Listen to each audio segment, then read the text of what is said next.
sebaiknya kita tidur maksimal sebelum jam 11 malam. Kenapa?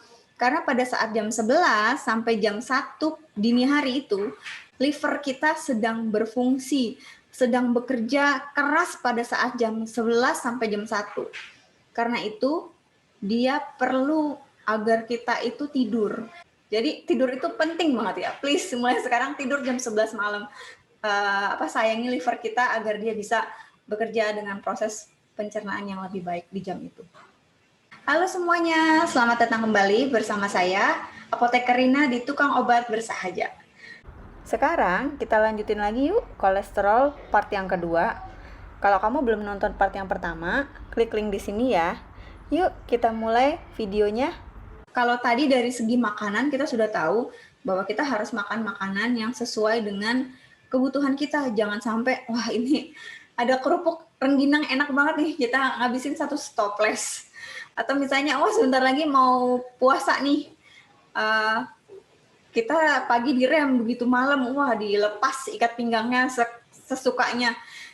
Tetap harus ada batasan-batasannya, dan yang bisa mengukur itu adalah diri kita sendiri. Kalau kita dibilangin sama orang, jangan makan ini, jangan makan itu, jangan mikirin yang jangan makan, jangan-jangannya, tapi adalah apa yang sebaiknya saya makan, apa yang sebaiknya kita konsumsi setiap hari. Jangan mikirnya tidak boleh, tapi apa yang bisa kita makan setiap hari, apa yang kita bisa makan setiap hari. Dan juga selain dari makanan, kita juga harus melakukan dua hal lagi nih. Yang pertama adalah tidur cukup. Teman-teman kalau perhatikan mata saya sekarang lebih jernih. Meskipun tiap hari saya harus begadang ada di depan laptop, tapi saya sudah mulai tidak lagi bekerja sampai larut malam. Artinya apa? Ketika saya memiliki kualitas tidur yang cukup artinya 6-8 jamnya sehari ya. Jadi kita akan bangun di pagi hari dengan rasa yang sehat, rasa yang bugar. Teman-teman pernah nggak sih kalau pagi-pagi bangun, kok rasanya nggak enak, kok rasanya nggak seger ya? Itu karena kualitas tidur kita tidak baik, tidak cukup. Nah teman-teman, karena itu saya mau ngasih tips juga nih, tips buat tidur. Sebaiknya maksimal jam tidur kita adalah jam 11 malam. Sekali lagi ya, sebaiknya kita tidur maksimal sebelum jam 11 malam. Kenapa? Karena pada saat jam 11 sampai jam 1 dini hari itu tubuh kita sedang melakukan proses yang penting, yaitu proses pencernaan. Dalam ini adalah proses untuk mencerna. Liver kita sedang berfungsi, sedang bekerja keras pada saat jam 11 sampai jam 1. Karena itu, dia perlu agar kita itu tidur. Jadi kalau kita masih ada begadang nonton YouTube, atau kita masih ngerjain kerjaan apapun juga, berhenti mulai dari sekarang, karena berikan waktu untuk liver kita bekerja, untuk proses detoksifikasi, untuk proses banyak hal yang ada di liver, karena liver kita itu bekerja dari jam 11 sampai jam 1 itu. Kalau itu kita tidurnya malah lebih dini hari lagi, maka proses itu akan terganggu, sehingga proses pencernaan kita tidak akan berfungsi, tidak akan terserap secara maksimal. Akibatnya makanan kita tidak terserap, dan akhirnya muncullah penyakit, adanya obesitas dan yang lain-lain. Jadi tidur itu penting banget ya. Please mulai sekarang tidur jam 11 malam. Sayangi liver kita agar dia bisa bekerja dengan proses pencernaan yang lebih baik di jam itu. Kemudian yaitu aktivitas fisik nih. Aktivitas fisik apalagi sekarang di rumah ya. Nggak pergi kemana-mana, usahakan aktivitas fisik itu 30 menit. Terus kalau dibilang, saya kan capek. Sekarang saya punya tips ya, ini tips dari diri saya sendiri ya, adalah saya bagi dua. Kan misalnya 30 menit. 30 menit itu saya lakukan 15 menit di pagi hari. Misalnya keliling komplek 15 menit, pasti semua bisa lah. Kalau kompleknya, wah saya nggak tinggal di komplek, di rumah biasa. Ya keliling-keliling aja di depan rumah, di sekitar rumah. Atau sekarang lagi ngetren berjemur sambil jalan-jalan, itu juga bagus untuk kesehatan.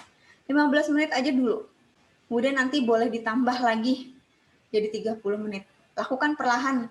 Kalau kita emang nggak biasa langsung 30 menit, lakukan dulu 15 menit. Kemudian 15 menit, kemudian minggu depannya lagi 20 menit.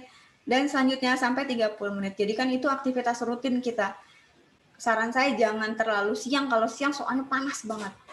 Jadi biasanya pagi-pagi aja, rutin keliling aja 15 menit dulu di seputaran rumah.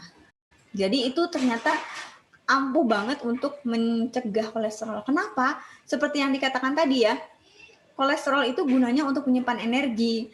Jadi kalau kita tidak ada aktivitas fisik, jadi semuanya apa yang makannya yang ada itu terserap semua ke dalam tubuh. Nah, kalau kita melakukan aktivitas fisik, itu akan membuat kita energinya akan terbuang keluar.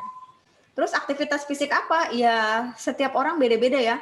Kalau aktivitas fisik yang baik memang berlari, tapi tidak semua orang suka untuk berlari karena mungkin lingkungannya tidak nyaman untuk bisa berlari.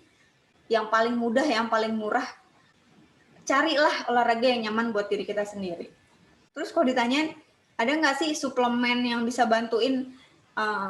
Kalau sekarang kan orang lagi gencar-gencarnya, suplemen apa nih yang bisa saya tambahin?